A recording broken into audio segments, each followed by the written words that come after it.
Okay, it says I'm live and it says you can hear me, but yesterday you couldn't hear me. Can you hear me today?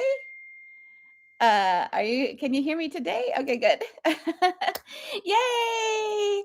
Yay! Hi. So, first I want to say hello to all of you who are finding me for the first time on YouTube. Thank you for finding me over here.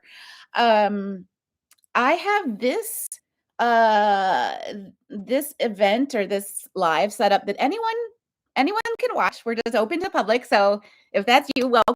I'm so glad you're here. If you would like to make a comment, it I did put like just a little speed bump, so you have to be a subscriber. But I mean, it's a low bar. You just have to click a button, and then you can make a comment. So thank you for finding me, especially if you're brand new. And let me just I don't know how I end up getting I end up just touching my camera on my laptop. Is that better? um my eye just went right to a comment in the middle of my screen from Christine that says first time on a live on YouTube. I never participated in a live on YouTube until I hosted one. So I'm not an expert. Although I don't know, maybe I should call myself an expert. Oh, I also want to mention someone over on TikTok. I didn't get a chance to comment. Someone's like, "You're wearing black it's the first time you're not wearing blue." I'm like, "No, it is blue. It's dark, dark blue. Maybe the sun. Oh, you see, it's like a dark, dark navy." um, all right. I have post. I just, I love the post-it technique we've been doing, but at this point, I'm kind of overwhelmed because I have post-its from the conversation we were just having that I didn't get a chance to finish, and then I have the post-its from yesterday that we didn't finish. So I don't know, and I also want to give you a chance to tell me what's on your mind over here. And some of you might have questions about what we were just talking about, in which case I'll just probably do a super brief comment to get people in context. But yeah, just let me know let me know in the comments if there's something burning on your mind. And even if I told you I've got it on a post-it, because I don't somehow, what did I do? So these are my post-its from yesterday. I somehow already I put them in a pile. It's so funny too. I'll find random ones like on the floor, like for example, Bigfoot. That was one that we didn't really get to talk about too much. All right. Let me just say some hellos. And again, I want to do a huge shout out to any of you who are brand new to me over here on YouTube. This is where I'm going to invest more of my energy. I keep kind of getting a message, different versions of the message, but I keep getting these little blips that TikTok probably isn't going to have a super details, but this is where it's going to be at. And I'm going to do this public every Friday. So we can look forward to that. Okay, let me say some hellos. Hello, Rachel. Hello, John Lumpkin. John's always got such great questions. I wonder what's on your mind today, John. I'll bet I'll find out. Hi. I just want to say hi to all of you. Ben in Asheville. Here's a question already. This is a fun one to just put on the post-its. If I could find, when I got up in between my, on my little break, I popped up and kind of disrupted my setting here. All right, I got my post-it notepad. The question that I'm seeing right off the bat that I would love to get to if we have time is a question about Hecate. How many fragments of Hecate could exist on Earth? The short answer is she's saying, depending on how you define fragment, the answer is either infinite or zero. But she's also she's telling me to make a post-it that just says Hecate. So we'll see. That might turn into something. We'll see. All right, let me just keep scrolling, and then we'll get into some of these deeper questions. And again, I've got a bunch from before. So I just want to say, There's so many of you saying hello. And if you're the type of person that just sort of would rather sit back and not comment, I appreciate you. Thank you for being here. You don't have to comment just to feel like officially part of the group, but I sure love it when you say hi and tell me what's on your mind. Some of you tell me what you're doing at the time. So someone, for example, said, I'm cleaning up my room, but while listening. That's fun. Ooh, yeah. I'm seeing Mary's question about jobs in 3D. Ooh, yeah. Let me put down jobs, New Earth. That could possibly be a short answer, but maybe not. So let's see what we get. Cindy's the first time here for the first time on YouTube. Thank you. Oh, hi, John. Thank you all for saying hi. I see a note that says I'm new to Emily's content. I didn't really even acknowledge that segment of you that might be just like never heard of me before. And I don't know, that just cracks me up because it's kind of like, oh, there's a lot. That's a long answer. The short answer is that I'm an interdimensional communicator, which means I can connect directly to gods and aliens and angels and dragons and others. And I share that knowledge with you, and we can ask questions and we can connect. So I'm glad you're here. If you're brand new to me, I'm glad you're here, and just hang on. mm,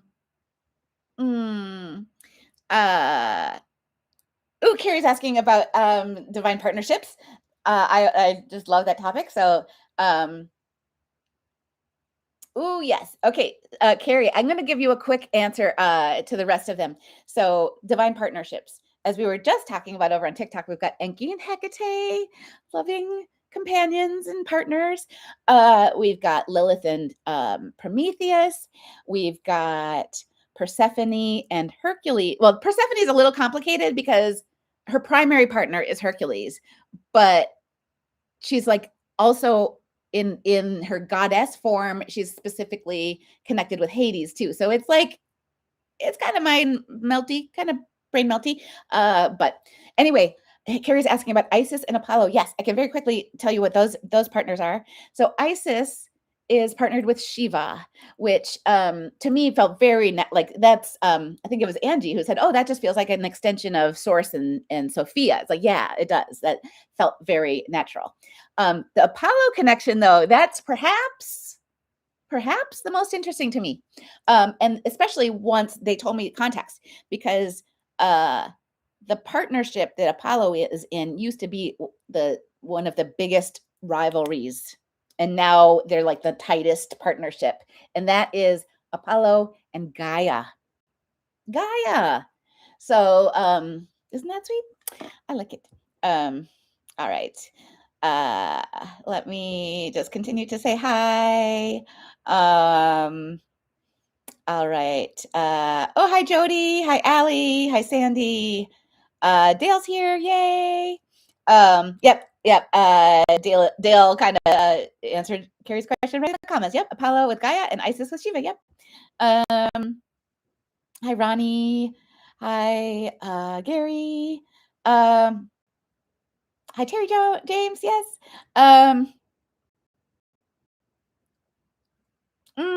So thank you for repeating your question. What's a typical day in the life? Let me write that down. Day in the life of an alien. I've tried to ask that question before, because I'm curious, and it's just like they're kind of like, your brain wouldn't process it because time. It's kind of the problem with time, when like they don't have days, at least not in the same way we do. Burp of confirmation. They have expansion, is how they describe it, but it's just not the same linear time. So anyway, I put it down. I think we'll get something. I see Kimberly's asking about my circlet. It's called the circlet, and it's opalite moonstone, and it amplifies my third eye. So I always wear something when I'm channeling. I have a couple different ones. I have a couple special occasion ones. Some of you have joined me for my special occasions. Um, mm, uh, oh, yay! I see. Christine was practicing rods on TikTok. Yes. Let me get the rods out because and I also want to say for any of you who are pretty new or brand new to me, I use dowsing rods some of the time. I mean, some of the time I'll just directly channel, and then I might use rods to validate. But they're made of 100% copper. The rods themselves are not magic. It's just physics. The rods show that whether charge is coming through my body. It can be either positive, negative, or neutral. I don't usually mention that, but it can be neutral, meaning no answer. So a positive charge means yes, a negative charge means no, and then the neutral charge means no answer for one reason or another. And so this is how we get answers, or this is how I validate answers. Most people, a yes looks like this, and then I'm going to ask them to show no looks like that. Now I'm in connection right now. That's why these rods are doing this. My version of yes usually looks like this, and it's because it's easier for them. They're leveraging the energy that's moving through my throat chakra, and this is what, like, sometimes they'll just say, just hang out in the yes, we'll let you know if you get something wrong. And because I've done this thousands and thousands of hours, it's real easy for them to communicate with me real subtly. Like, I don't need them to show me a great big no. Like, this would be the big no, full no. I don't need that anymore. In the beginning I did, and then in the beginning they moved real slow. But now they can just like pulse one rod off my neck, and I know, like, that's a no. I'm like, oh, okay, and I just back up and figure out what wasn't quite right. So I wanted to give you that little context. Any of you who are brand new to me. I also, I guess, I guess I'll use this opportunity to just give you a little bit of background for context, and then we'll get into your questions. Because if you're new, you're just like, who is she to be answering questions like, you know, Hecate? Question mark. I'm just listening to, like, what they want me to say, because they don't. That's not very honest. Something about yourself. I describe myself as an interdimensional communicator. I think I said that already. I became that after many, many thousands of hours of practice, and I started practicing in the first place because I had a spontaneous spiritual awakening. Prior to that, I described myself as spiritual but not religious, but I wasn't anything. And prior to that, I was raised in a Christian household and graduated from a Christian high school. So I had a lot of saturation of Christianity in my first 18 years of my life. From the moment it became optional, I opted out. I opted out of Sunday school super early, so I was always in the big church with my parents. And one of the earliest memories I have of big church was being horrified by communion. I mean, I was like 7 or whatever, so I wasn't even invited yet to do it. But I was just like, what? What are you doing? You're eating the body of Christ and drinking his blood? What? Gross. And so I was not confirmed. I never, actually, I'm just asking in my head, like, have I ever taken communion? And they're reminding me, like, real early on, there was, and when I was like in adolescence, I wasn't brave enough to decline like what everyone was doing. But that was only once or twice. And then I was just like, gross, no, I don't care how awkward. And the other thing, the reason that I did that is my parents' church at the time, everyone walked. Well, it changed. Oh, that's what changed. They changed it from walking up to the front to just passing things down the aisle, so I could just be like, nope. So it wasn't so obvious that I was like Come to think of it, wow, isn't that interesting? Isn't that interesting how a lot of churches do communion where the whole row walks up to the front, and so they're telling me it worked on me in those early examples of, like, I didn't want to be the one left behind in the pew because it's, like, really obvious. Like, if you don't go, everyone's, like, looking at the one who's still seated. Isn't that interesting how churches, like, trick you like that? Like, "Oh, no, no, no. If you stay behind, you're gonna get publicly, shamed. You're gonna get spotlight because 'cause you're still in the pew." So, that was, I don't know, a uh, funny little, anecdote about me. Um, and those of you who have been with me forever, you already know this stuff, so thanks for being patient. Not everyone has heard that a million times like you might have had. Okay, let me just check in with your comments. Now, I also do these conversations twice a week inside the membership. And on those conversations, it's getting harder, but we usually get to all of the post-its. At least I work really hard to get to all of the post-its. That's not going to happen today because today we're wide open to the public, and there's a lot of you here, and I'm so glad. But it's just a different kind of conversation. But if you like this conversation, I would love for you to join us inside the membership. Natasha, I went to your question. Um, there's been a lot of discussion about cloning and celebrity, like Jim Carrey. Have we reached cloning capabilities? Let me put down the list. Cloning, question mark. Interesting picture. Interesting question. Let's see what we get. Okay.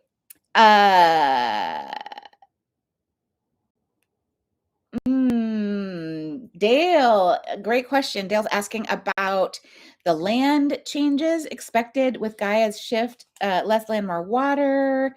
I don't know. They haven't told me anything about that one way or the other. So maybe. Let me put land shifts on the list.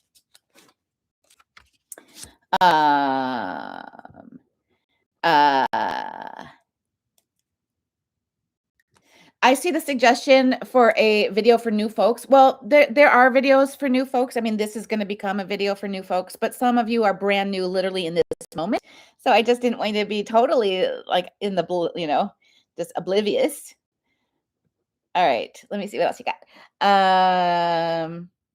How many wafers equal a whole Christ? Great question.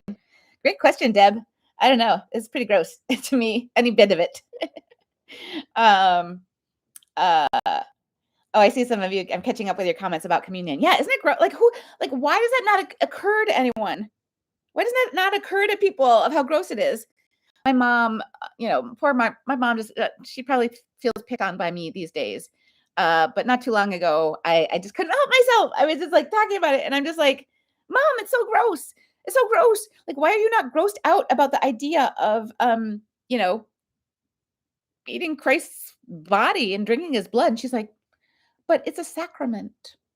That was her reply, and I'm like, "Fascinating. Fascinating. It's a sacrament." And then I tuned in, like, not with her, but then I later tuned in to my pantheon, and I'm like, "Do you want a sacrament?" Oh, and they're saying, "Pick up the rods." This is the type of thing that they like to have you see what I'm feeling in my body. And let me also, if you're new here, I have a very big pantheon of deities, including gods and aliens and source, by the way. He would be the tippy top, the most, the highest power, that's source or god. Um, so it looks like this. There's source or god at the tippy top. And then there's a layer that's the Council of Nine. And then there's the whole pantheon. So there's hierarchy here. And I can tune into I primarily stick with the Council of Nine or friends that they bring in. But I can call in others too, and they can bring in others. So what happens here for you newbies is that we'll get to a question and I will dial in and see who wants to answer, and then we'll get answers. So the topic that that I was being drawn to is this topic of sacrament, uh, sacrifice, sacrilege, anything that starts with sacra. Um, all right. So I already hear an answer coming through, but what I didn't do yet is I didn't tell you who I'm connected to. So if you ever see someone using rods or channeling, you're going to want to ask yourself, if not them directly, who are you talking to?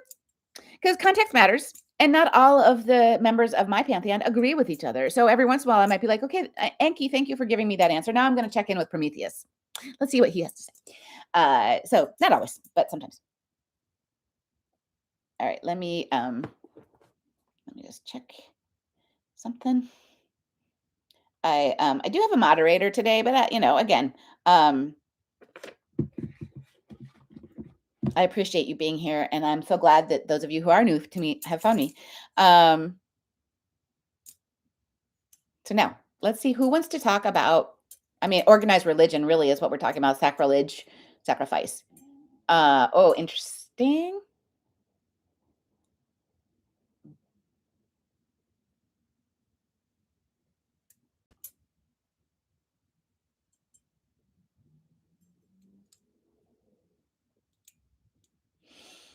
Okay.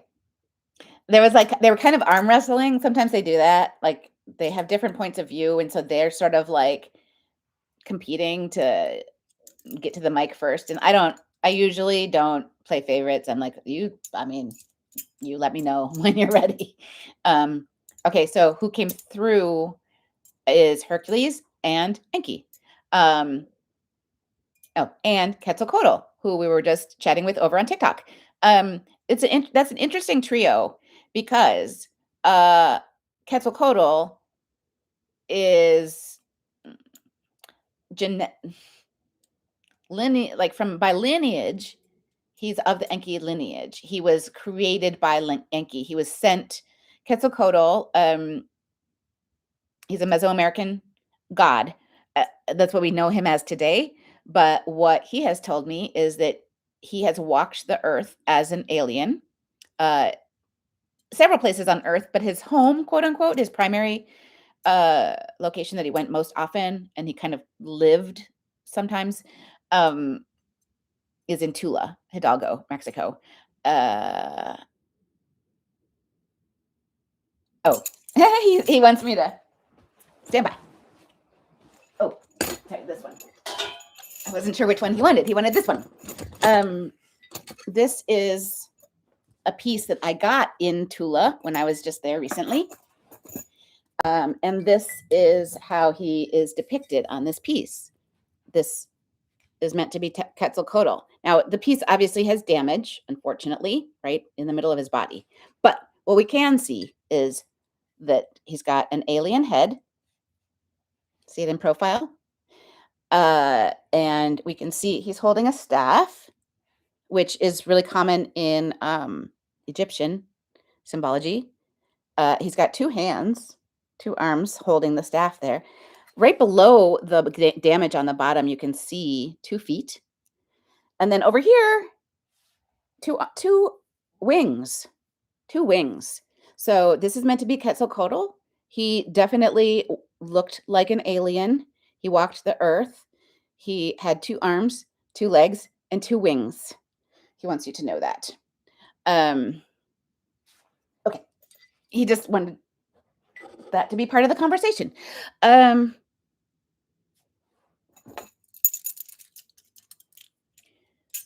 Okay. So now Enki Hecate. Oh, okay. Hercules. Okay, so now there's 4 telling this story. Enki, Hecate, Hercules, and Quetzalcoatl are all here to tell this intersecting story, centered primarily in Tula, so that kind of centered in the Mesoamerican tradition.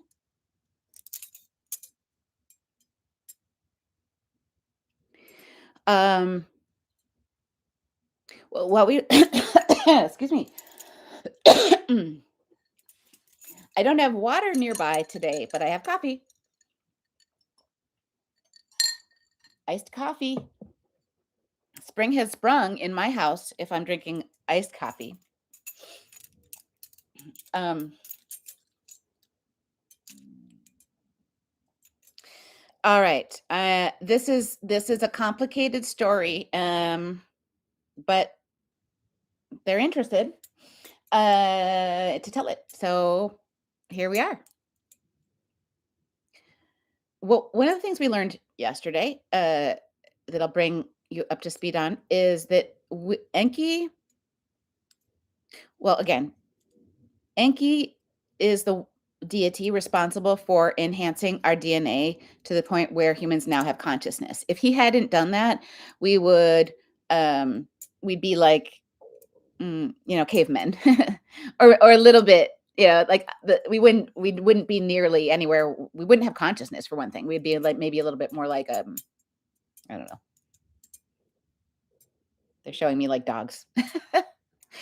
So Enki gets the credit for giving us the consciousness, turning us into conscious beings, and giving us a vessel is the word that they're using, the physical vessel for soul growth, for our soul journey.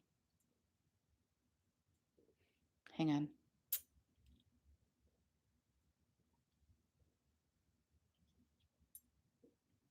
Prior to that, because I'd never thought to ask, well, prior to that, were there soul? So this is the type of situation where he's like, hold the rods, do it slow. Okay. Enki, before you enhanced human DNA, was there still such a thing as soul growth, but just but without a vessel? Sort of is what I'm hearing. That was a slow yes. Okay. Now sometimes when things are vague to me, sometimes I'm like, should I keep digging into this particular detail? And he's like, no. Okay. All right. Never mind. Sometimes it's hard for me to know like which little tangents are valuable to the story and which are more like, just keep going. So thing one, Enki gets credit for doing the right thing of giving us consciousness. No one questions that was a good thing. But thing two is the way he did it was flawed. It was the wrong way to do it. Both in terms of like literally, he made some genetic mistakes that we can still point to today. But also he did it without the proper approvals. He should have gotten approval from the whole Council of Nine, and there's also the Council of Seven that factors in here. That I don't know. There's councils. There's approval process. There's a command, and he ignored it, and so he got in trouble for that, and he created problems that might have been avoided if he had gone through the proper channels. So then it was primarily his job to fix his problems. And at first, he was very motivated to fix his problems. Little anecdote. I was journaling this morning, as my normal morning practice. And I was journaling about yesterday's live session, which was like a lot. And so I was kind of like downloading, like, this is what we learned yesterday. Like, oh my gosh. And so I did a kind of a longer journal entry than I usually do. And then I went back through, I don't always do this, but when it's kind of like new, I back in either with a specific member of my pantheon or like this morning, I just checked in with source, like after I finished my journal entry, and I just checked in with source, and I asked, did I get that right? And the answer was like, not mostly. And then this is just a little teaching moment because some of you are learning the rods with me. So you've heard me say I like to get a yes and a no to confirm an understanding, and So sometimes I'll say, and also your words matter because I'm pretty sure that I probably he's telling me now that what I said was like, did I basically get it right? And he said, yeah. But if I add a word like basically in there, he's like, yeah, you basically got it right. And then I was like, did I get it exactly right? No. Okay. And so then this is the cool thing you can do with divination is I think I wrote like maybe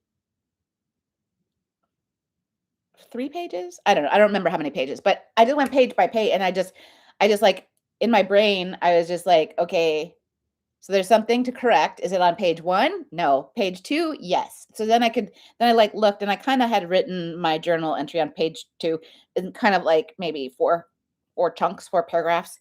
And so I just was like, something wrong in paragraph 1? No. Something wrong in paragraph 2? Yes. So then I could like it didn't even like I wasn't reading my journal at the time. I was just like page 1, page 2, paragraph 1, 2, 3. So then source was able to tell me exactly what sentence wasn't quite right. And the sentence that I wrote was, in the beginning, Enki, or I'm sorry, no, that's what I added. What I wrote the first time said, Enki fully intended to correct all of his mistakes because he kept making mistakes, genetic mistakes, genetic imperfections, and then he was iterating, like creatives do. We iterate. I consider myself a creative person. I make art and things, and I do versions of things.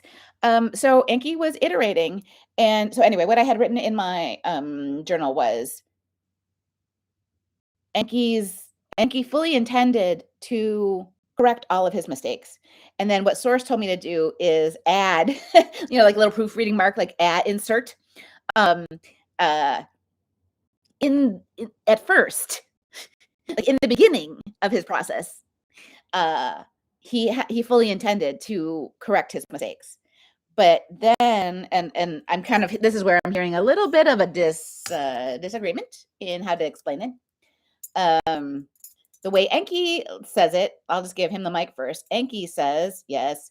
Enki says that he just got overwhelmed. Like he didn't lose his intention. He just got so overwhelmed with his creations that he just couldn't. It just got overwhelming to the point that he couldn't correct his mistakes. So Enki's making the argument that he never lost the intention, but he did lose the ability. Prometheus is being typical Prometheus and energetically like I don't know how they can give me body language, but they can communicate body language. And Prometheus is just like behind him, like, yeah, right. So from Prometheus' point of view, Prometheus doesn't believe him when he says he maintained the intention. Prometheus says he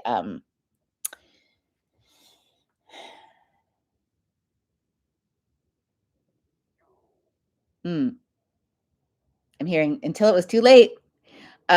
Prometheus is saying that Enki got to the point where he was enjoying his creations, even the flawed ones, which most of them, because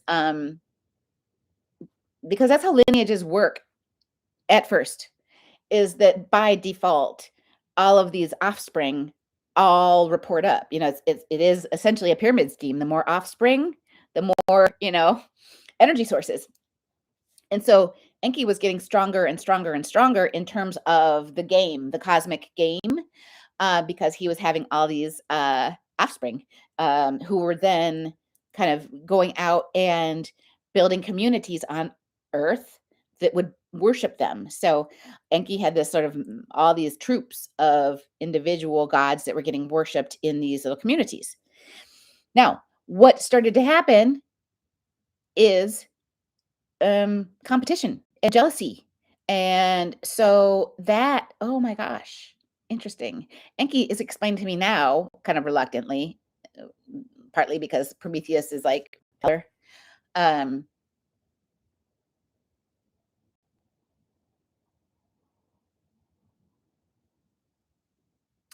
this is where this is the origin of what I was saying earlier.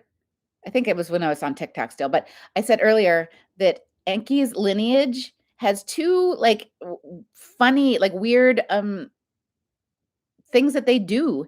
They uh they claim to be Enki. Like it's kind of their MO. They claim to be the highest power. And they're like, "Oh, that which is Enki or whatever name, I'm using in this context I'm using Enki as a symbolic name because they wouldn't have always used the name Enki. They might have known him as Zeus. Because he held the position of Zeus for a long time. Anyway, I'm just listening to what Enki and Prometheus want us to know about this and how it relates to what we're talking about. And Hecate and Quetzalcoatl and Tula. We're connecting dots. Okay. So here we are. Now in this point in the story, I think, let's see, let me ask Enki. So this point in the story we're getting to, have you completed human enhancements? Yes. Okay. So there was a period of time when Enki completed his enhancements / was told, you're cut off. You did it. Humans have consciousness. Now we're going to live with what we've got. Stand by. So that was when, first of all, each of the Council of Nine were given kind of territories on Earth that also corresponds to Atlantis and Lemuria and Tartaria. And I am not an expert on any of those things. Those are just names they give me. And I'm like, okay, those are what they're called. So there was like districts, like the Earth was physically split. And at first everything was cool. It was just all of the 9 zones were all working towards the same goal, which was to help humans like ascend on their soul journey, their individual soul journeys, because that's the whole point. There's the whole point of this game. Humans come in as baby souls, and then over many, many lifetimes, they grow and they return to source. I'm not going to get into that whole, that's starting to get into some deeper things that's not appropriate. If you want to learn more about that, I talk about it a lot in our membership. So I invite you to join the membership if you want to go deeper. But for today, what's meant to know is that in the beginning of this chapter of the story, the Council of Nine each had their parts of the earth. They were each individually working with their lineage, their people, towards the shared goal, which was help humans ascend, help these souls use this vessel over and over in all these lifetimes to return to source, even though every single time they come into a lifetime, they forget. That was part of the negotiations, Enki's missteps. Is they're like, all right, Enki, you do have to solve your problem, but here's the deal. Humans are not going to remember their past. They're not going to remember their past lives. They come in as a clean slate every time. And the objective of the game is to help these souls get back to source. I'm trying to like get us a cohesive story. So just stick with me. All right, so that's where we're at in the history. So what happened though is, even though it all started with a shared goal, I just saw a question about, will this be available on replay? Yes. Anytime I do a public live, it will automatically be available to anyone who looks for it publicly. Okay, back to the story. They started with a shared goal, but it very quickly became competitive. So the different districts started competing for each other's people, because again, it all rolls up. And that is the seed of organized religion. All of these communities that started out as just trying to help humans have better lives, they did have figureheads who were aliens, who were supposed to redirect the attention to source. The figurehead aliens in each of these areas, they were assigned the mission of communicating the truth, which is Anyone can access source. You must go inward to go upward. You don't need a middleman. Don't worship anything. But what happened was, instead of that message being delivered successfully, the humans started worshiping the aliens. So, and then this is where Quetzalcoatl comes in, because hang on. This is the new part of the story that just came in, that Quetzalcoatl just told me, and I'm not um sure if he wants me to tell the whole story. Um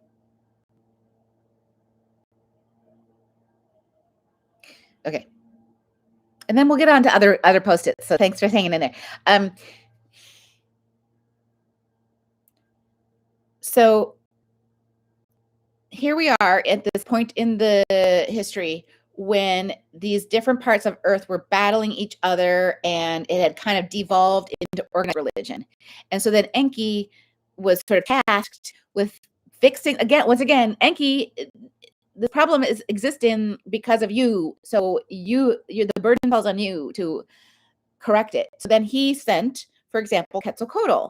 So he sent Quetzalcoatl to teach people a correct, because what had happened in the meantime, and this is like Aztecs and so on, human sacrifice, sacrament. We were just talking about this. The communion in churches today are directly linked to literal human sacrifice way back then in this part of the story we're talking about. So Quetzalcoatl was sent to tell people, don't do human sacrifice. You don't need to sacrifice. And Quetzalcoatl also was told by Enki that Quetzalcoatl himself must follow a bunch of rules, must be very pure, must be a priest. And so that caused a lot of problems for Quetzalcoatl. He was challenged with like human desires, well, not human, but like earth-based is the better way to say it. He wanted to be married, he wanted to have a family, like he had the normal kind of draw because he had been on Earth. And so, but Enki was telling him, no, you must not. That's the origin. Oh, this is new to me. Is that the origin of celibacy, priesthood? Yeah. So that's the origin, at least one of them. So Quetzalcoatl was sent by Enki, but Enki insisted that he remain a pure priest. And then that's what he disagreed with, ultimately. Quetzalcoatl did. And so then he switched over to the Hercules lineage. All right. I don't know. Hecate is in there too. I feel like we're really verging on some things that probably are super confusing for a lot of you. So if you're new here, oh, there's like some of you, but thanks for hanging in there with me. They want to bring this in for a landing. Here's the bottom line. Here's the bottom line about all of this story. What we need to understand is organized religion, the good and the bad of it, has been around since the beginning of humanity. It's always been a conflict between power and truth. Organized religion, since those days, since Quetzalcoatl walked the earth with his 2 arms, 2 legs, and 2 wings, Quetzalcoatl was trying to say, don't do human sacrifice. Don't worry about appeasing a middleman. But that did not, just like when Yeshua came, Yeshua was sent with the same message. Yeshua was sent to say, don't listen to the religious leaders telling you that you need to go through them. Don't listen to the power hungry humans who are trying to tell you have to, that you're a sinner and that you're you have to sacrifice because there's a lot of sacrifice in the Old Testament too. Um,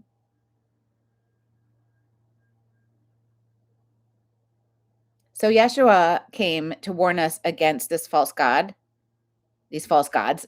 There's a lot of them. There were a lot of them, including the God of the Bible. Uh, Yahweh and Jehovah are both separate deities from Enki, but they are of the Enki lineage, and they are the same as each other. Yahweh and Jehovah, uh, that is a case of they are the same deity, but different names, just rebranded, just rebranded. Uh, and here's the interesting thing that I don't think quite came out yesterday, but I did get confirmation in my private practice this morning when I was digging into some more details. Speaking of, I also asked about Baal, and I got some more information about Baal. So those of you who were with me yesterday, I'm going to clear up some things that didn't come through quite accurately yesterday. Anyway, first though, let me bring you back to Enki creating these offspring, um, who he benefited from because it was like this pyramid scheme. So all when his offspring were successful in establishing their organized religion communities where they worshiped, they were being worshipped, then ultimately Enki benefited from that. But what he didn't count on is that one of his offspring started picking off his siblings, basically. And so this one particular offspring, the one I was talking about yesterday, which I'm not going to name, uh, he was getting bigger and bigger because he was sort of absorbing his offspring. And Enki, it didn't occur to Enki, I guess, is how he says it. Didn't occur to him that one of his own offspring would have any interest in overtaking him, over dethroning him. But that's exactly what happened. So Enki ended up getting dethroned as King of Kings, Zeus, by one of his own offspring. And that was super problematic. And then that's ultimately what led us to the extreme patriarchy that we know today, because his offspring, who gained control up until recently, was very,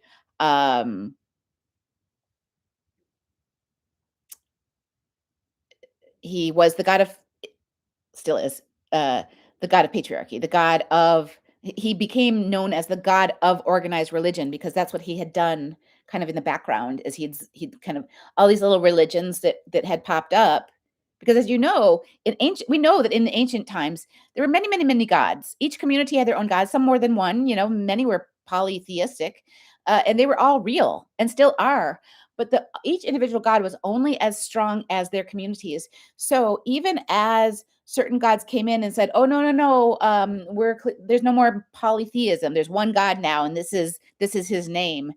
And then that's how they gain power. I'm being called to just check in on a couple for a minute on your uh comments. And again, it's way too much for me to see all of your comments, but I sure appreciate you telling me what's on your mind. um I see your notes about the demiurge and Baal. So let me just jump over that. That's where my eye went. So let me say something about that. Yesterday, um, yesterday we were told that Baal is another name for the demiurge. But today I heard something new. Yeah. So today what they explained is like, yeah, that's not untrue. But Baal is also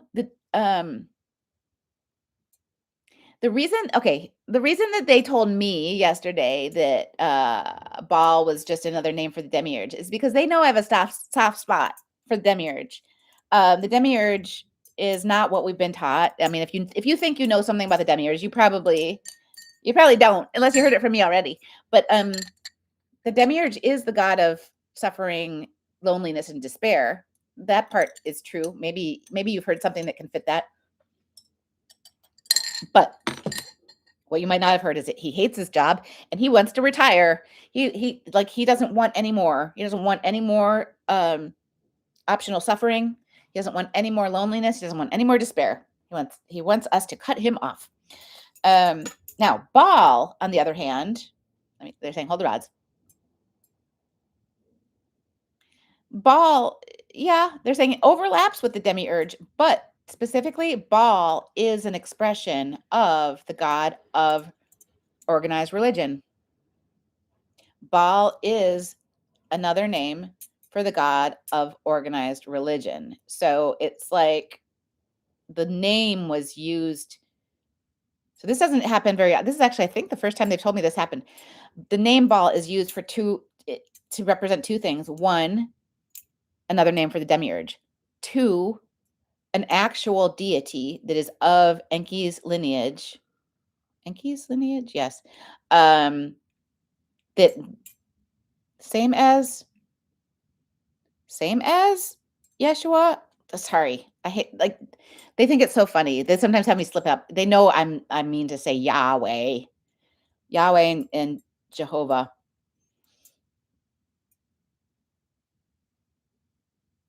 Interesting that the parallels, the Yahweh and Jehovah do sound like Yeshua and Jesus. Um, what about that though? Okay, so let me restate something that is a little different than what I said yesterday. Because the question came up yesterday because some of you said that you've heard that opposing forces worship Baal. And yesterday we got to like, no, that's like saying they worship the demiurge, and no, but no, we got a yes too, but it was sort of a broad yes. Yesterday they said that anytime any of us choose optional suffering, it is essentially saying we're worshiping the demiurge. That is what, and that's still true. But they're saying that so this is the clarification. The demiurge is more of a passive. The demiurge is definitely on the loneliness and despair end of the spectrum in terms of how the demiurge receives worship. Baal, on the other hand, receives worship primarily from humans wishing suffering on others. You see the difference? So the demiurge is about that internal suffering, that internal self uh inflicted wound of I'm lonely, no one loves me, I don't have any, like whatever. It's very like inward. The Baal gets his, let me get gender, his male. Okay. Non-binary kind of. He, they.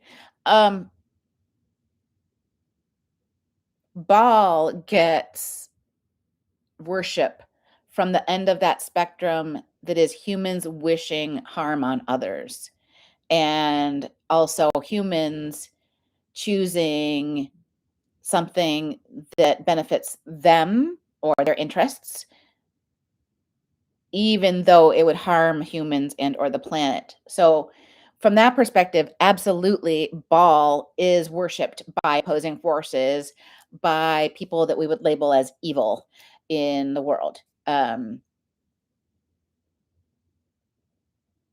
Just listening if they want to say anything else. Okay. Hmm. I'm just gonna like skim because there's a couple little ideas, a couple little comments here that they're drawing my eye to. So they want me to just quickly um uh touch on some things. I'm seeing a comment that says it sounds exactly like Gnosticism. It's got some overlap, but Gnosticism gets some things really wrong. The biggest thing they get wrong is how Gnosticism talks about Sophia.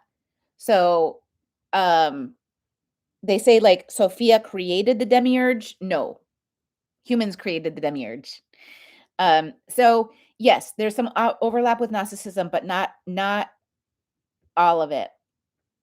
I'm seeing a question. Who decided that humans could handle free will? That was part of the negotiation in the beginning.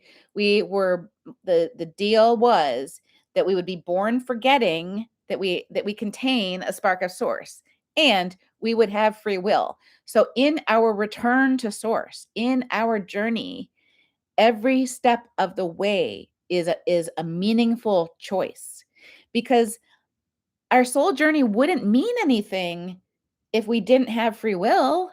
If we were just gonna, like, end up in the same place regardless, that wouldn't mean anything.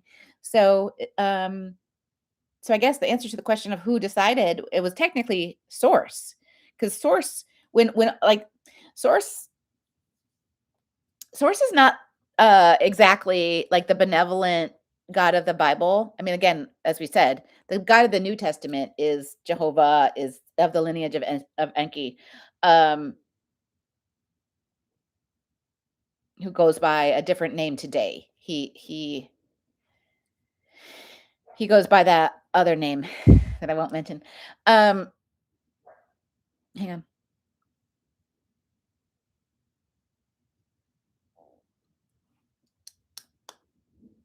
Mm,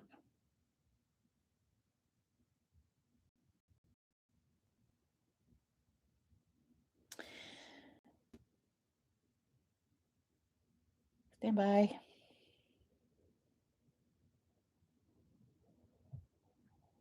They do this sometimes, especially when human me is like, I feel like we haven't even gotten to any of the post-its. Are we gonna, like, move on? So just hang on. There's a couple things that they want to say before we move on.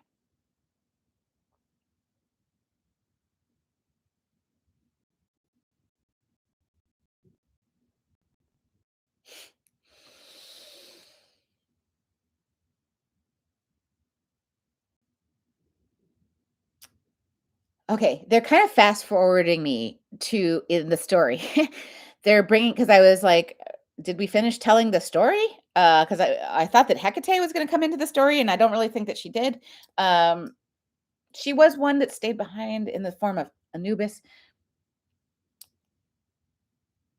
They're going to fast. They're just jumping ahead to an important message about uh about where we're at today, because a lot of what I was sharing just now has to do with literally ancient history. And they don't have me talk about that a whole lot, because what might be hard for our human brain to understand is that we we are not the only ones on a journey. We are not the only ones growing. In fact, the gods and aliens are as well. And the more we grow, the more they grow. It is all, we are all essential components of an ever expanding cosmos framework, whatever you want to call it. So, with that in mind, that's just another thing that was a disservice done in the Bible, that for those of us raised on the Bible, who it makes it seem like we're supposed to think of God as perfect and all-knowing and fixed and judgmental, uh, among other things. None of those things are true. Source is continuously expanding, because he expands as we expand. The whole system is expanding. Therefore, Source himself is expanding. And yes, I use male pronouns. He's also he, they, he. Long story. Won't bother with that right now.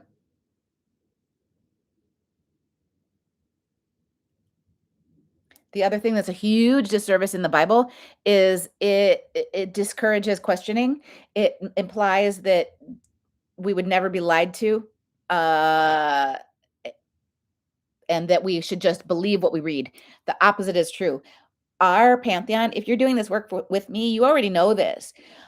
When you make a true connection, when you're on this journey and you want to go deeper and deeper, and you're motivated to, like, get traction on your soul journey, first of all, you're going to be challenged. It's not going to get easier. It's only going to get harder. the more aggressive you get. It is like a video game. As you pass these levels, it gets harder. It doesn't get easier. It gets harder and harder the more advanced you get. So, you've got to establish your discernment. You've got to understand that the answers are not in the Bible, they are not in the news, they are not in your government. They have to come from within. And that means that a lot of us have some unlearning to do, especially those of us who were raised in a Christian household. I mean, just happen to have next to me the Bible of my youth. This is the Bible I literally took with me in my Bible classes, which I had as a regular class in high school, middle school too. See all the flair? I tried. I tried. Can you see how it says Jesus? Jesus. Yeah, I tried. So here's the deal. Here's kind of they want to take this in for a landing, and then we'll move on to something else. Even still today, even though organized religion has lost a lot of ground, the God of the Bible in all his expressions, including his modern rebranded one, they are not on Team New Earth. The God of the Bible, the God of all organized religion, has a whole lot to lose by New Earth, because in New Earth, it's going to be super obvious that our earth-based religions were just always just human attempts to explain the unexplainable. I mean, some of them have some really profound truths. I'm told that Hinduism is the most close to the truth, but it's still really flawed. It's not true. It's just closest to the truth. They're all just human-made religions with the goal of conditioning humans to put discernment outside of ourselves, to sacrifice, to outsource our decision making, to look elsewhere, to understand what's right and wrong. That is not only a disservice to us individually, but it is a huge disservice to the transition to New Earth. Because right now, this is what they're bringing me to. They're bringing me to the present moment. There are still deities working against New Earth, and that's going. They told me. Let me see if I can remember. They told this morning, and so I'm like, oh, I hope I remember this for the live, because I think it's important.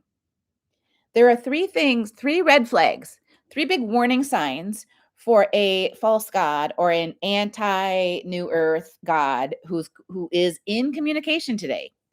I work hard to not let these gods come through my channel.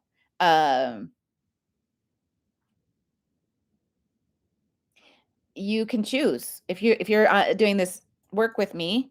You can choose who you want to talk to. It's all free will. But there's three warning signs that I see in social media, other channelers and messages. Not everyone calls themselves a channeler, but I see these themes on social media every day that I'm just like, ugh, that's old Earth. That's pro New Earth. And there's three things that go tos. One, it's and the three are past, present, and future. Okay, and they're all based in fear. So the message is that should always be a red flag is if you should fear something about the past, present, or future. So fearing something about the past would look something like, you've been enslaved. We've all been enslaved in a prison pit.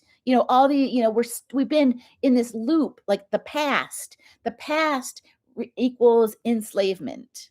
That's an example of fear of the past. That you're supposed to be like, I've been enslaved. Oh my gosh.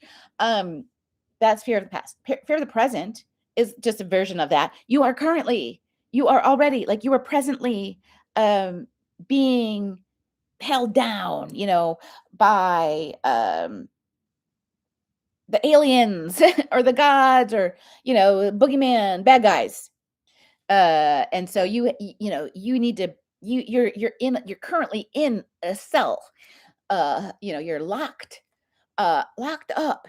That's what it might sound like the future. And then present. Fear of the future is that's a little bit sneakier because it's often presented as a promise or something. This is the sneaky one. It's like it's kind of and it kind of builds upon the others. It says it's essentially the message would be something along the lines of you've been enslaved in the past. You are currently still enslaved. And then in the future, you will remain to be enslaved or you would have been except for a savior is coming. So and so is coming to change, to reclaim blah blah blah. There's a lot of language like that, like reclaim our what was meant to be ours. And even though it sounds like that's supposed to be motivating, like, oh, don't worry. I mean, kind of worry, but in the future, you're going to be saved. It's real. The undercurrent is the worry. And we're supposed to get invested in like, oh, thank goodness for the deity that's going to save us, or thank goodness that the aliens are coming to save us. They're not. They have only ever said they are not coming to save us. They are coming to help us. But some of the other messages that other people say can easily sound like, yay, we'll be saved. Nope. No one's coming to save us because there's nothing to be saved from. No one's coming to, break us out of our jail cells because we have never been inside of a cell in the first place. We don't have to be afraid that there's some kind of past where we were stuck in a prison planet because no, there was a loop. There is a loop, but no one is forcing us in this loop. We create our own loops. We choose. And our pantheons are rooting for us, but they're not helping us. They're not doing the work for us. They're also not judging us. That's an obvious red flag. I didn't even bother mentioning that, but that's like the obvious red flag of organized religion is, you're a sinner and you need to ask for forgiveness or beg for favor. And when you get to this end of the life, maybe or maybe not, you will pass some sort of test. All of that is completely false, completely false, completely false. Everybody's invited to heaven. Everybody. Nobody needs saving. Nobody. But be careful. I mean, use discernment like always. I mean, that's not like a new thing. Use your discernment with me and with everybody else. The things that come through my channel are not identical to the things that come through other people's channels. The deity I was talking about yesterday that I won't name today, some people work very closely with him. Okay. I will not. I refuse to. I respectfully had a conversation with him, but that's different than working with him. All right. Anyway, let me just jump and see what jumps out, and then we'll get to some more post-its.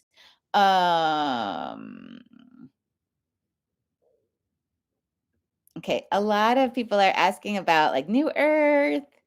Deb, I love what you're saying. My eye just went to, I believe we keep Baal alive through sports, opposition, division, and yes, professional sport. I mean, any sports, competitive sports, the Olympics. We're really wired to be competitive, and it all stems from competition for worship. And so that's another key thing. If you're new here, you should understand that the consistent message that comes through is they do not want to be worshipped. Worship is the wrong word. They never did. That really can be pointed back to Enki's lineage and kind of like, it wasn't supposed to happen, but it did. And then Enki was supposed to correct it, but he didn't. Quetzalcoatl was sent to correct it, but he was sent in kind of like with a flawed mission. So he assisted, but didn't make a huge difference. Yeshua, Jesus, was also same thing. Yeshua and Quetzalcoatl had almost identical missions, just completely different times on the earth. Quetzalcoatl way before Yeshua. All right, they're saying just zipping through. Hi, Annette. Thanks for finding me over here. Oh, Sandy, I see. I just saw your note. I'm 3 months into divination, and I'm challenged all the time. Yeah. Yeah, it's hard. I mean, that's that's something another yet another thing that the Bible misrepresents, I think. At least the way I was taught. I was taught that if you're doing it right, it should be super easy. And if you're doing it right, you're going to have nothing but blessings in your life. And if something goes wrong in your life, well, that's your fault. You fell out of favor. That's all incorrect. Yeah, my eyes went to the note. Religion was made by God, by man, not God. Absolutely, absolutely. Um, yeah. Okay. Uh, uh, uh, Paige wants to know what deity I won't say. Well, Paige, I think you're in. Yeah, you see the replay. So catch the replay from yesterday. I don't, since this is public, I'm just real sensitive because again, the deity that I mentioned yesterday, that I will not mention today, is a deity that other channelers that I follow work with, and they obviously have good experience with him. Otherwise they wouldn't work with him. So that's why I'm hesitant to say his name. Uh, Kathy, I love this question. She says, should we still ask for forgiveness with source? The short answer there is no. There's no reason to ask for forgiveness of anyone except yourself. And I'm editing a video. It's just been slow. I'm going to share a video, not today, but soon, where Yeshua gives us a message about that. We were never meant to be told to ask forgiveness of anyone, not Jesus, not God, source. The true message that Yeshua taught was not ask for forgiveness of God or source. The true message was forgive yourself, honor your wholeness, accept all parts of you, including the parts of you that if you could go back in time, you would change, Um, one of the things that has been consistent in my little family of three is we always talk to each other about the four agreements. I know I have a copy of the book and I just haven't come across it. It's not on my bookshelf. It's somewhere else in my house. But maybe many of you would know it. The four agreements, which is Toltec wisdom, which coincidentally, Quetzalcoatl is what do they call him? Father of the Toltecs or something. Tula is the birthplace of the Toltecs. Anyway, there's a connection between the Toltecs and Tula and Quetzalcoatl, and there's four agreements, but one of them is always do your best. So if you go through every single day and you always do your best, then you don't have anything to apologize for ever. Because even if your best isn't that great on a particular day, you're still doing your best, and that is 100% of what you're expected. And even if you slip, even if you have a day where you're like, yeah, not only did that day suck, that wasn't even close to my best. Even when you have those days where you're just like, I could have done better and I chose not to, and I am not happy about it. We're still not, I mean, that reflects self-judgment, that example, but we're not judged from above. Not including source. Zero. There are zero judges above. Period. I mean, they're rooting for us. They want us to have the best life we can have. But if we really screw up, they're like, oh, darn. Maybe next time. So they're not like, now you're going to hell. They're like, oh, well, now you're in hell, aren't you? Ouch. Yeah, life's not going to go great for you now because that was not good. But it was your choice.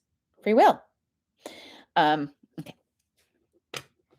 All right, let's get to some post-its, shall we? And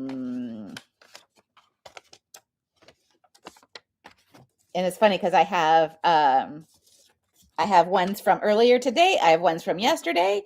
I have the ones that I just wrote. So I'm going to just tune in to what my team wants to talk about. Let me make sure I don't have any more that I'm missing, because I have some good ones that have been floated around. All right.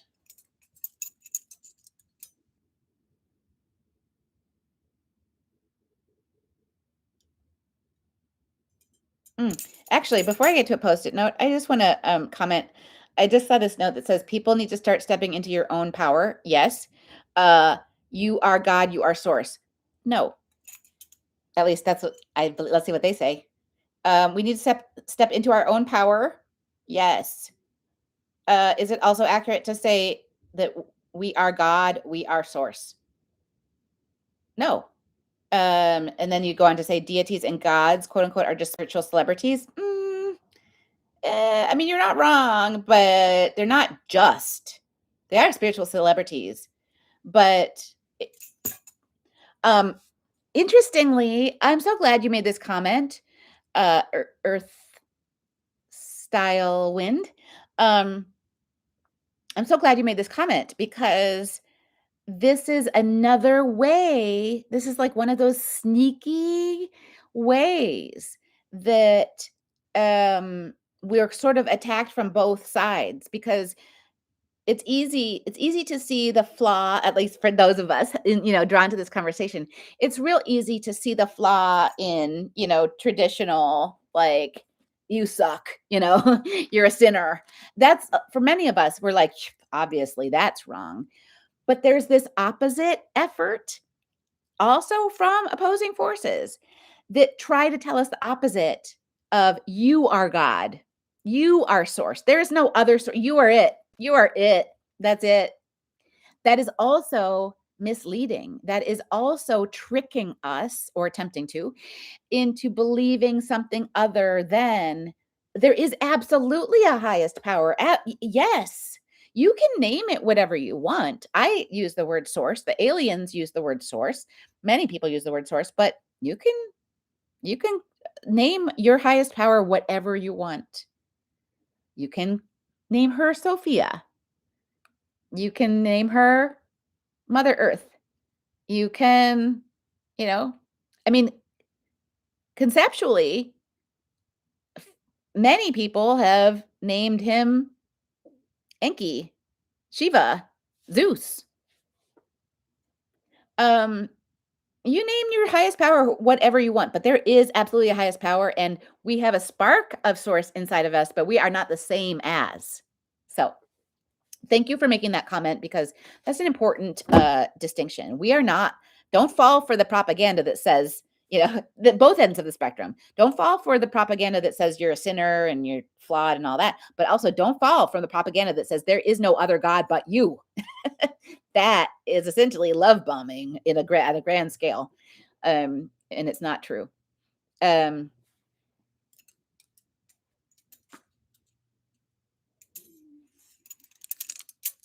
yeah, thank you. Aneki Lynn, it's helping me with the 4 agreements. So yeah, it's always do your best. Don't take things personally. Don't make assumptions. And be impeccable with your word. That's the one that I often forget. Be impeccable with your word. If you're not familiar with the 4 agreements, please, it's a tiny little book. I'm sorry I haven't tracked mine down yet. I want to show it to you. Tiny little book. In a previous chapter of my life, I had employees, and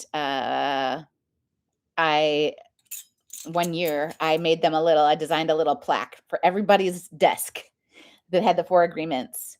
It's not, I mean, it lands spiritual now, but at the time, it was in a work situation.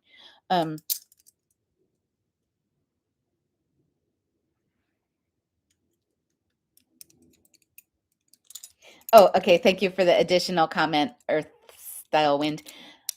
says, but in simple terms, everything stems from source. Yeah, that's true.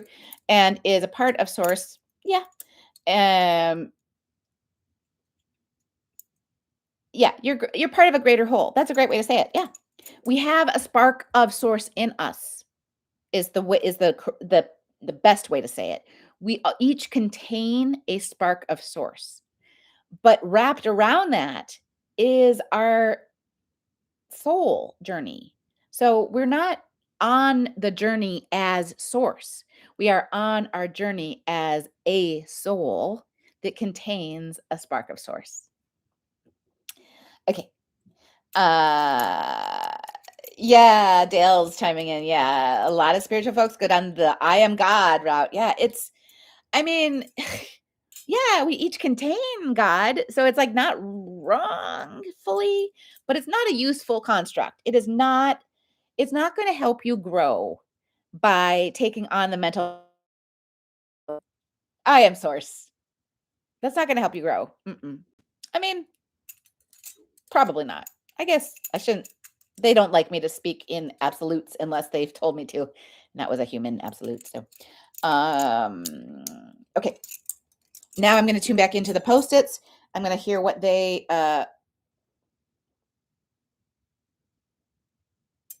Hecate wants to say, because my eye just went to this post-it. Hecate.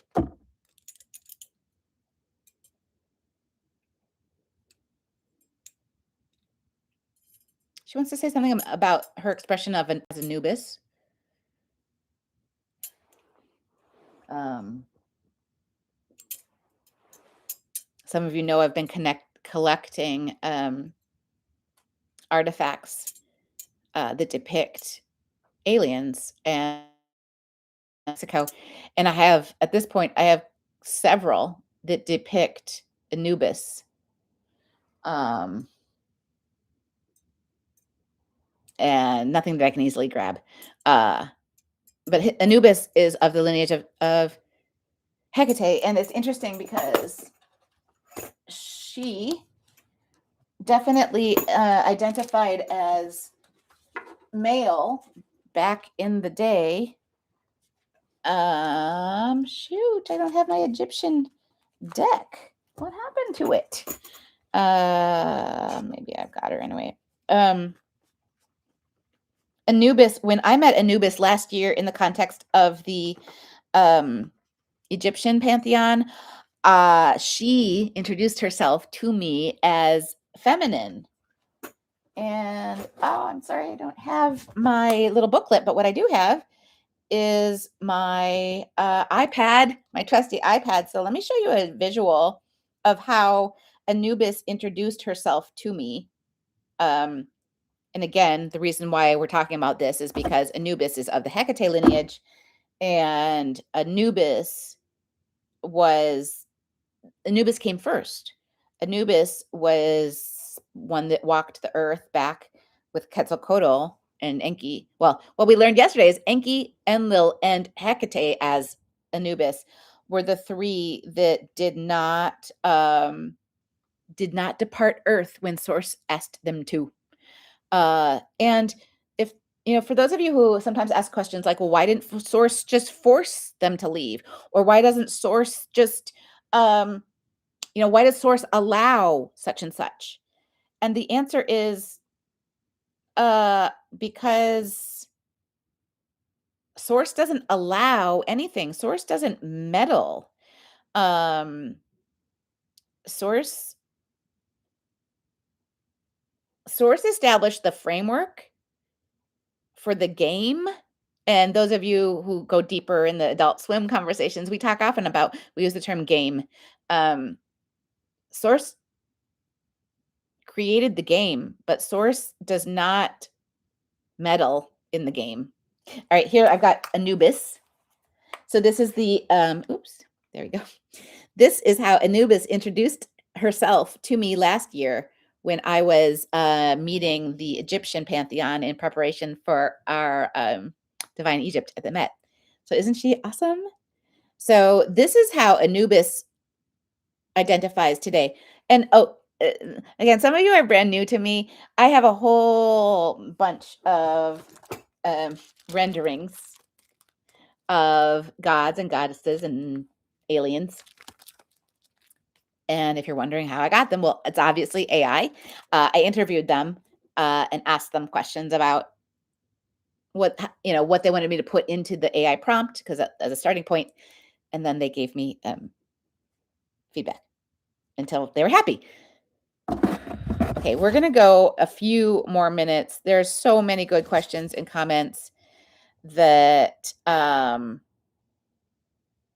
you made, and this has been special. This has been our public first Friday afternoon, going from TikTok to YouTube.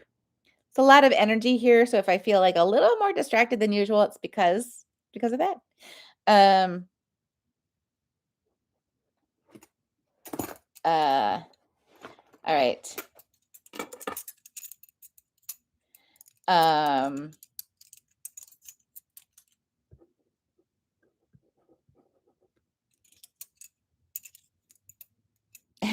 okay, I'm just catching up. So there's more comments from Earth Style Wind. Thank you for contributing to the conversation. I'm really appreciating your perspective.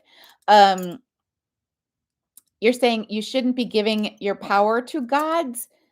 Yeah, absolutely. That is what they are saying. So yeah, we should not be giving our power to anyone, including gods. But what's more likely to happen is we give our power away to humans, opposing forces. That's what we're designed to do. We're designed to be conditioned to outsource our, decision making. So yeah, they agree with you. You should not give your power to gods or anyone. You always already have the divine spark, a divine spark. We're each an individual divine spark. Yeah. Um, yeah. Um,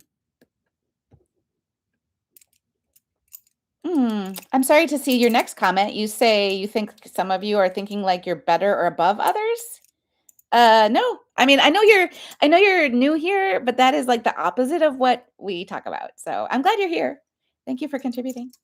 Um,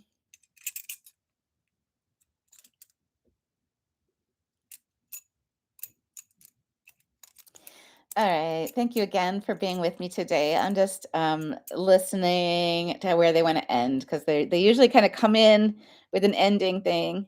Um,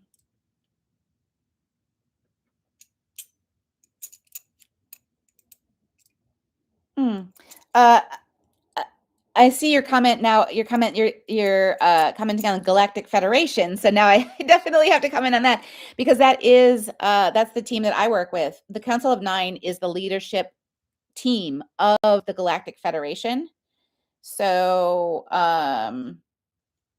you're saying when I talk about allow certain things to happen to humanity, I'm talking about organizations like the Galactic Federation. Nope, the Galactic Federation does not allow anything to happen like to humans. They govern the cosmos, but they don't allow or disallow anything on Earth. That is a hard line. They do not cross that line. Um, and you're saying entities are empowered in actual physical change. No, humans. All the actual change has to be done by humans, not the deities. Um, Paige, great question. You're saying so there's no pre-written path that we are on that we signed on before we came into this life. Yes and no. Yes and no. Our each soul establishes an intention for each lifetime, and we have thousands. So each lifetime has an intention. We have lessons that we're meant to learn. How we learn those lessons is dependent on free will. But there are core things that are predefined as intentions. They may or may not happen. Uh, so it's not like destiny in the sense that it's definitely going to happen one way or the other.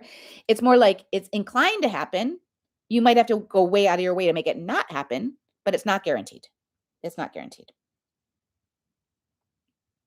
I feel like there's something else I want to say about that. So stand by.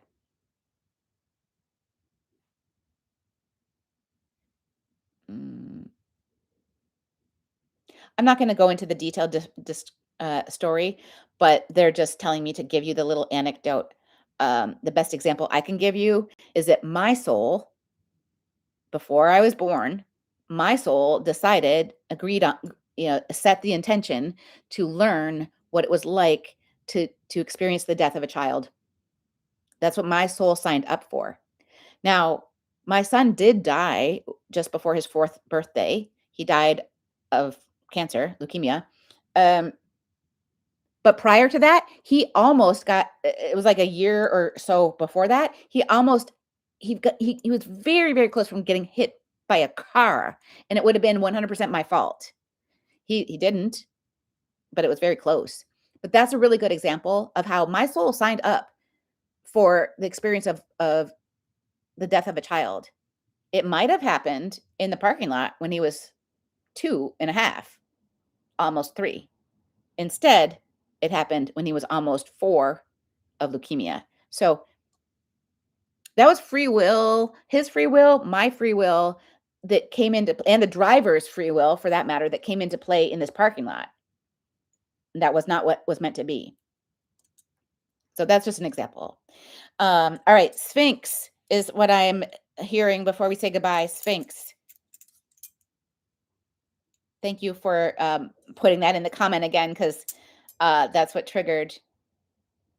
Hecate. Oh, okay. Oh, the Sphinx used to be Anubis. That makes so much sense. Because obviously, when you look at the Sphinx, you can tell that the face was changed. But I never, I guess I never asked. But Anubis is telling us that the Sphinx used to be Anubis with a jackal head. And then there was galactic battles. Gosh, I really feel for those of you who are brand new to this conversation and you've made it all the way through for an hour and a half now, because there's probably so many things you're just like, what? I invite you to join our membership where we do this 2 times a week and we go even deeper, Mondays and Wednesdays. Now, just to remind everyone, we're not doing Saturdays anymore. We're doing basically Fridays instead, but Mondays at 2 p.m. and Wednesdays at 3 p.m. Eastern will be our normal Adult Swim starting next week. Back to the Sphinx. So the Sphinx was Anubis, and but her fate, and I'm going to use the just because let me get again. Oh, I lost her. I just had her. I lost her. I always like to give you the visuals so you know, like I'm visualizing her like this. I'm visualizing Anubis like this today. In the past, like in ancient Egypt, she did identify as male, but she's grown since then. And what they tell me is these deities, it's not uncommon for them to take on feminine pronouns as they expand and grow. So Anubis used to identify as male. Now she identifies as female. The galactic battle. They just want to say something about that real quick. So I got to use my hands. So when they, the big milestones of this like game of soul journeys and Earth. So if you remember, at one point the Council of Nine was each assigned their districts. Then they kind of started to battle with each other. Then that's when they were expelled from Earth. Source said, "You're done, you're out." So that was one example, one of the very few examples where Source came in and said, "I am stopping this now. I've been neutral long enough. This is not acceptable. You aliens have got to go." So he sent everyone away, but not everyone left. But those that did then started battling from the skies. So Anubis is showing me that there was like literally like her jackal face was shot off by a laser or something. And I don't know. She's showing me like a video game. I was like, pew, pew. And then it was recarved into what we see now. So that was like the big thing. But I know the question was about what's under the Sphinx. I was more excited about who the Sphinx really was. All right. So now, please, Anubis, will you tell us something about what's under the Sphinx? Okay, she says a lot. Um,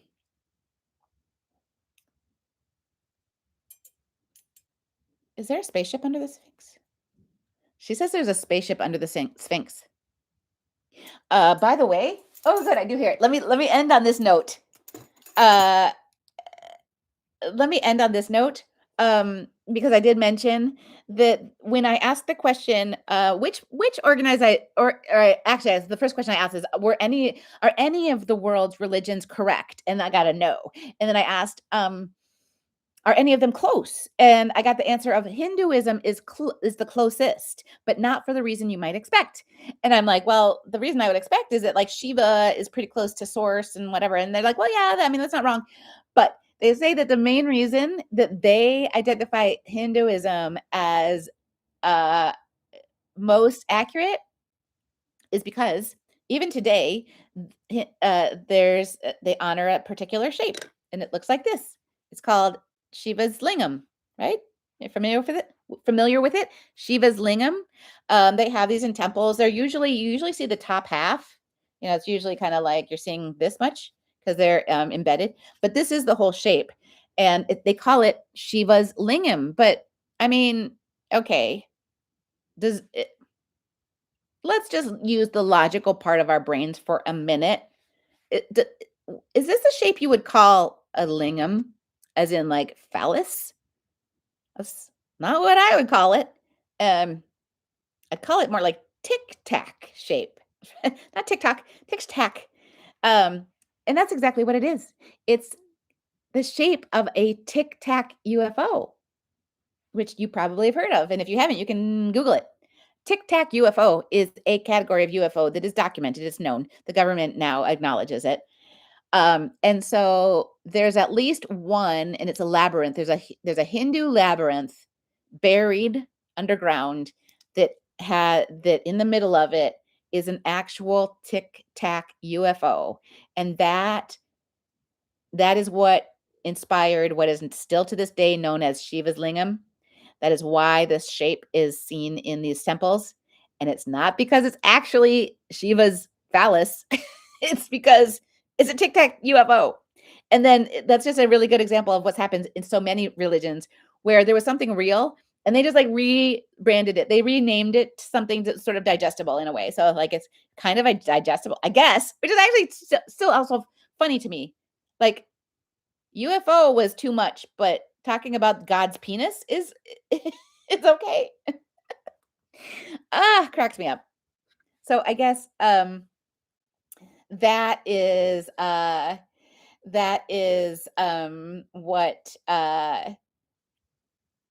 what we're gonna part on today. I'm sorry for all the posts we didn't get to. I'm sorry, my energy felt a little bit distracted, but this is the first time really. So we're going to do this every Friday. I hope you come back. And if you caught the replay, I'm glad you found it. And you can catch a replay every Friday. And most of all, I want to invite you into our membership where we have all kinds of really cool conversations. And I don't censor myself quite as much. All right. Well, thank you so much for being here, especially those of you who are brand new, but also, of course, those of you who are here every time. I look forward to connecting with you again on Monday at 2 p.m. and Wednesday at 3 p.m. next week. I was thinking about some other if you want to do any work with me, if you want to join the upcoming workshops, the in-person stuff, you can find everything you might want to know about me on my website, but specifically you can go to divinemagic.com/find me, and that's where you can find me everywhere. So thank you again for all of you, whether you're long timers or newbies. I appreciate you so much. I will see you next week. Have a really good weekend.